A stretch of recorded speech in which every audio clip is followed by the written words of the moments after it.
Google Pixel 4. Di tahun 2024 ini harganya udah cukup murah. Apakah masih worth it untuk dibeli? Dan future-proofnya bisa seberapa lama? Yuk mari kita langsung aja review Google Pixel 4 di tahun 2024. 2024. Let's go.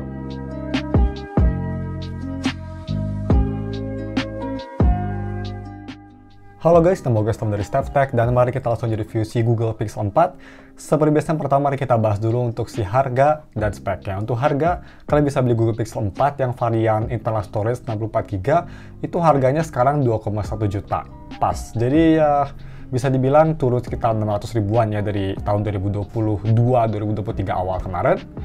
Dan untuk kondisi sendiri, ini kondisinya mulus 97% dan semuanya nggak ada masalah. Untuk IMEI, dia IMEI-nya pakai IMEI Rewrite. Speknya sendiri, dia pakai chipset Snapdragon 855, layar 5,7 inci, AMOLED yang pastinya 90Hz display, terus dia udah dibuat oleh Corning Gorilla Glass 5, ada NFC, USB Type-C 3.1, gak ada headphone jack, gak ada fingerprint, tapi dia pakai Face ID yang lumayan bagus, dan punya baterai sebesar 2800 mAh baterai, kecil banget, tapi dia Face ID-nya juga sama plan hanya 18W. Semua link pembelian, link wallpaper, gue Naven, gue udah taruh semuanya, ada di deskripsi, jadi kalian bisa langsung lihat ke bawah ya. Untuk link wallpaper itu via Pixiv, kalau misalnya nggak bisa dibuka wallpapernya, banyak yang ngeluh di komen, itu biasanya kalian harus login terdahulu. Next, kita bahas untuk desain dan displaynya. Pertama untuk desain ya. Desain belakang sih ya, menurut gue Pixel, mau Pixel 1 sekalipun, Pixel tuh desain belakangnya menurut gue saking simpelnya jadi timeless. Masih lumayan bagus menurut gue, apalagi warna hitamnya, dia kacanya kelihatan elegan dan masih bagus, kameranya juga dia balmnya nggak terlalu tebal, cuma memang karena ini warna hitam jadi fingerprint magnetnya gila banget, sama gampang berdebu juga. Untuk bagian depan, di sini dia desainnya kayak setengah jadul setengah enggak ya, karena dia bezelnya cukup tipis tapi bezel atasnya besar banget, karena ini ibaratnya kayak iPhone tapi notch-nya dihapus, kayak gitulah. Jadi ya, tapi menurut gue sih desainnya lumayan unik dan lumayan modern, masih lumayan oke lah. Frame samping dia terbuat dari metal yang pastinya karena ini HP X flagship. Dan untuk grip sendiri sih ini mantep banget.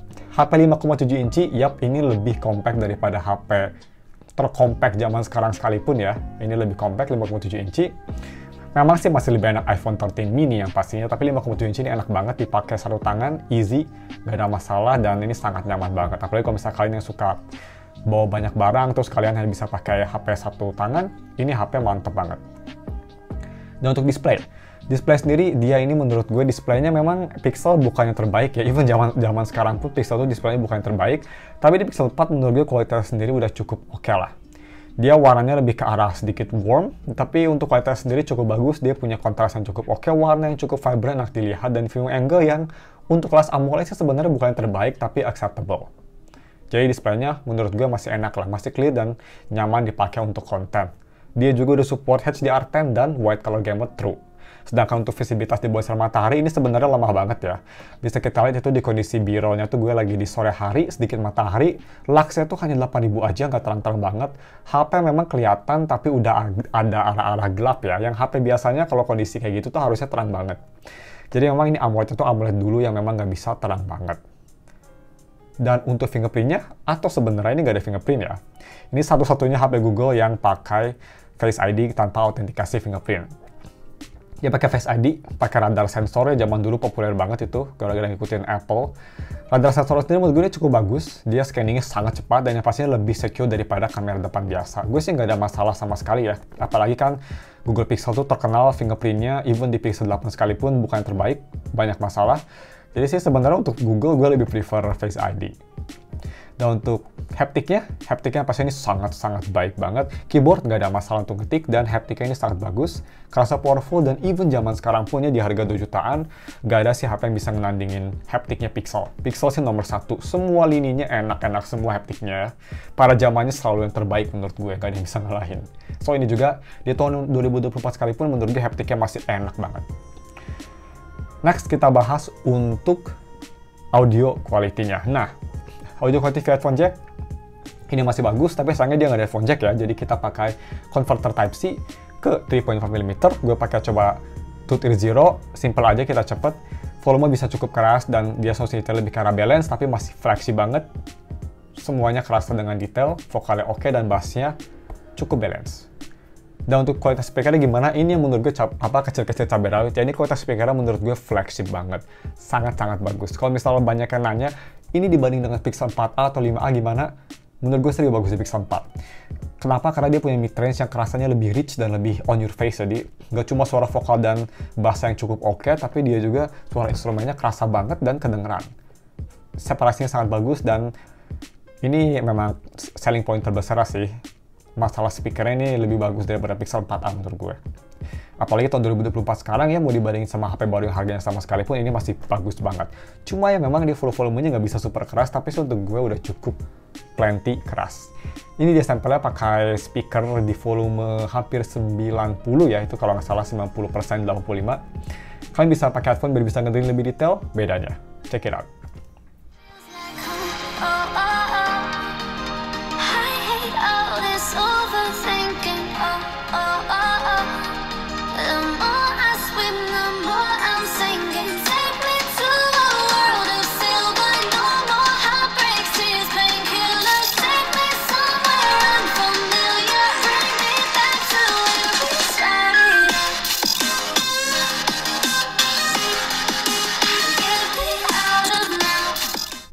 Nah, terus untuk kamera quality-nya. Kamera quality, kamera belakang dia ini telefoto 16 megapiksel, ada optical image stabilization 2x optical zoom, kamera utama dia 12 megapiksel, sedangkan kamera depan dia itu 8 megapiksel aja dan hanya bisa nge-record di 1080p 30, kamera belakang juga hanya bisa nge-record 4K 30. Kualitas kameranya gimana? Kita langsung bandingin aja sama yang lain ya. Bisa kita lihat kalau misalnya mau dibilangin sama Pixel 6a, yang punya sensor sama masih lebih bagus di Pixel 6a karena dia kan ISP-nya lebih baru juga. Dia pakai tensor, dia pakai 855. Tapi ya, masih bisa bersaing. Ibu dibanding sama 14 Pro Max juga masih cukup oke. Dibanding sama HP-HP lain tuh gue taruh beberapa HP lain side by side. Overall sih Pixel menurut gue kualitasnya di harga 2 jutaan masih sangat bagus. Ya, Google memang kelebihannya itu ya. Dia itu fotonya benar-benar timeless, high contrast dan detailnya gue suka banget. Selfie-nya juga menurut gue cukup bagus. Ini gue taruh beberapa foto selfie. Belakang cahaya pun dia masih kerasa detail dan yang paling penting itu kalau ada cahaya terang dia masih bisa fokus ke subjek. Yang sangat penting itu menurut gue. Video recording, kamera belakang bisa 4K 30, tapi sayangnya nggak bisa 60. Bisa 1080p 60 dan overall kualitasnya sih untuk Google Pixel menurut gue cukup bagus. Kelemahannya hanya memang kalau di low light, video Google Pixel tuh jelek banget. Tapi ini sampelnya di cahaya yang mencukupi, di 4K 30, kalian bisa lihat cukup bagus. Check it out. Oke, so ini dia video recording pakai resolusi 4K 30. Nggak ada record limit restriction sama sekali.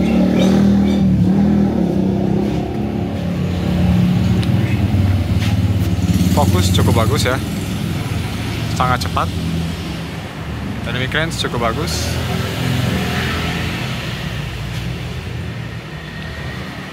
Dan overall sini untuk video, asalkan cahayanya terang, masih cukup bagus untuk Pixel.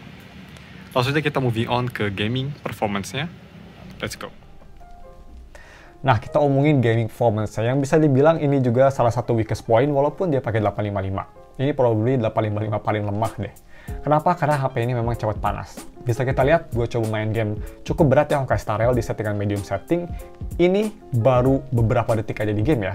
Bisa kita lihat, overall gameplay sih masih cukup smooth di medium 30. Stutter minim dan ability ult kerasa enak, gak ada stuttering yang nyebelin. FPS juga ya 30-an lah ya, nggak sampai jatuh-jatuh buat ke 20. Cuma nanti kita lihat tuh di akhir B-roll, itu gue baru nge-launch aplikasi sekitar 1-2 menitan dan temperaturnya udah di 36 hampir 37. Jadi kalian bisa bayangin kalau misalnya main game berat di HP ini lebih lama ya, 10 menit aja kayaknya udah terlalu throttling parah.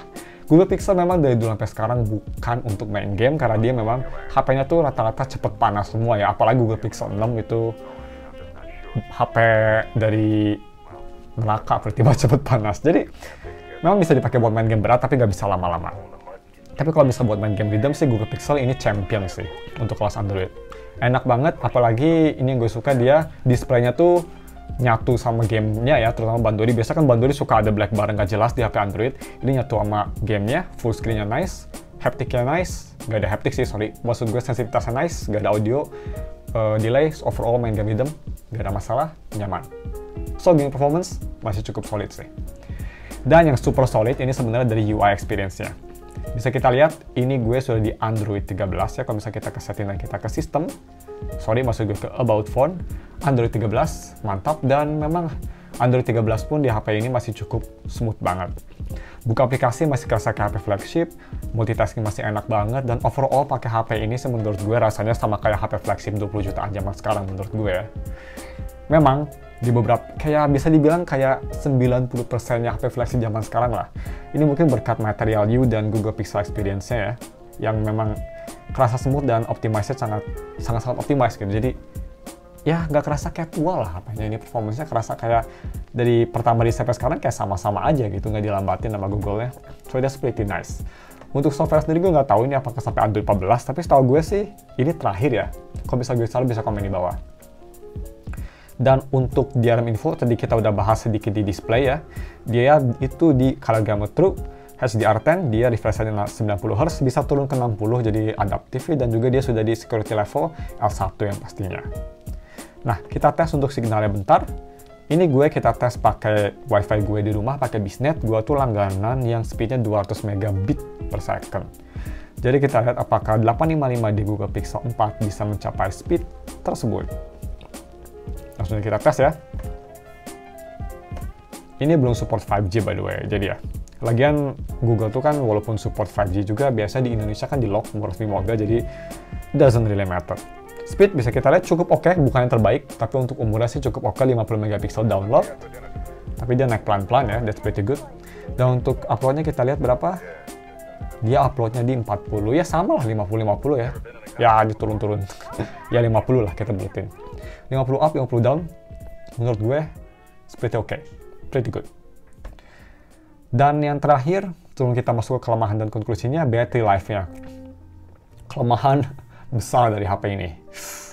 Battery life-nya guys. Ini baterai memang pas pertama Google Pixel rilis ya, kalau kalian ingat, kelemahan atau keluhan semua reviewer HP itu pas pertama HP ini rilis, baterainya sangat di bawah rata-rata HP flagship lainnya, dan memang iya pada zamannya, dan zaman sekarang ini lebih iya lagi. Baterai kecil banget, hanya 2800 mAh baterai, terus dipakai chipset flagship, ditambah lagi layarnya 90Hz, baterainya memang cepet habis ya. Tapi sebenarnya kalau misal kalian nggak power usage dan kalian jarang ngebuka HP ya, kayak gue jarang banget ngebuka HP atau main game, atau kalau buka HP juga coba Instagram dan nonton YouTube dikit, ini HP masih bisa bertahan sih untuk sehari. Ya kira-kira dari jam 9 sampai jam 8 malam sih masih bisa bertahan. Dan pemakaian enteng banget ya. SOT 4 jam, 5, bisa 5 jam lah. Masih cukup oke. Tapi sih gue rekomen HP ini sebenarnya untuk HP secondary, karena dia standby-nya cukup oke. Jadi untuk secondary sih, ini untuk HP kayak emergency, kalian bisa matiin aja HP-nya. Terus nyalain kalau misalnya lagi perlu, itu cukup oke sih. Gua tahun lalu pakai HP ini buat ke Komifuro ya. Ke event besar Wibu tuh yang di ICE BSD. Tahun lalu 2022, September tuh pas kalau kalian kesana pasti tahu dramanya ya. Dan gue HP secondary-nya ini lumayan ngebantu untuk GPS, untuk telepon teman, karena kan Apple kadang-kadang sinyalnya suka gaje, jadi Android biasanya sinyal Android lebih baik ya kalau Telkomsel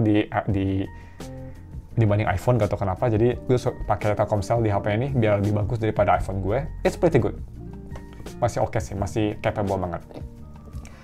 Last but not least, kelemahan HP ini. Seperti yang gue bilang, battery life yang pasti nomor satu kelemahan besar HP ini. Selain itu sih sebenarnya nggak ada ya menurut gue. Ya lack of headphone jack wajar, karena ini kan HP flagship. Kamera masih oke. Ya gue harap sih kameranya ini ultrawide bukan telefoto, tapi ya masih cukup bagus. Overall kelemahan besar HP ini sih memang hanya dari baterainya. Yang kedua yang kecil mungkin hanya storage-nya yang kecil, hanya 64GB dan nggak bisa diekspansi. Tapi itu baterai memang kelemahan besar untuk HP utama, terutama orang Indonesia kan power user ya rata-rata. Ini HP bakal kerasa banget. Tapi konklusinya menurut gue ini HP masih worth it kalau di harga 2 juta. Untuk HP utama pun ya, kalau misalnya kalian punya power bank atau kalian punya mobil, jadi kalian kalau misalnya kerja pakai mobil atau motor pun kan bisa ngecas ya di motor. Asalkan ada charger di sebelah kalian sih, ini sebenarnya nggak ada masalah HP ini. Karena dia buat power user sekalipun 3/4 hari masih oke sih. Kalau misalnya kalian nggak main game ya, masih cukup bagus. Tapi gue rekomen banget HP ini kalau untuk HP kedua. Gue udah pernah experience HP ini buat HP kedua dan memang sangat enak. Yang bikin sangat enak tuh kalau misalnya HP utama kalian lagi ngeluh, HP ini tuh rasanya nggak kayak HP kedua kalau misalnya kalian lagi emergency switch. Ini rasanya tetap kayak HP utama karena speed dan kualitas kamera dan displaynya yang bagus. Jadi overall, menurut gue sih masih worth it. Jadi kalau misalnya kalian mau beli HP ini, gue bakal taruh linknya di deskripsi. Kalau misalnya kalian ingin wallpaper, gue Naven, looking pretty good. Gue bakal taruh juga di deskripsi. Cuma segitu reviewnya, jangan lupa like dan subs. Kalau misalkan kalian punya saran gue mereview apa lagi, bisa komen di bawah, atau misalkan ada saran mau nambahin apa lagi di review, mungkin yang lebih detail yang satu hal lain atau hal lain ke lainnya. Bisa komen juga di bawah. Thanks for watching. Kita ketemu lagi minggu depan untuk video lainnya.